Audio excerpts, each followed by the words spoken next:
Campus Refill Initiatives is an alternative to single-use plastic, and in addition to that, we also have refill options for household cleaners, laundry detergent, floss, just a bunch of things that you use in your everyday life.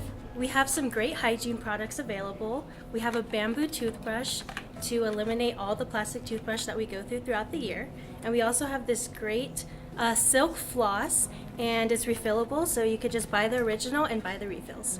This is one of our dorm-friendly options that we have. This is a refillable laundry detergent canister. We also have available these little refill packs. Once you're done with this one, you put this inside of here and it's a reusable option. To eliminate the use of plastic utensils, we have this great option. They're bamboo reusable utensils. We have a spoon, a fork, a butter knife, and some chopsticks.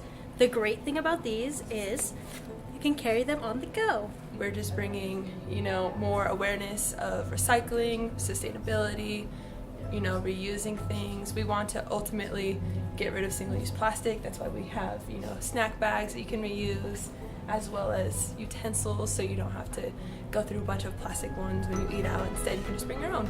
So the Campus Refill Initiative is located at both Nevada Wolf Shop locations, the main one at the Gel, as well as the south location located in the new Great Basin Residence Hall.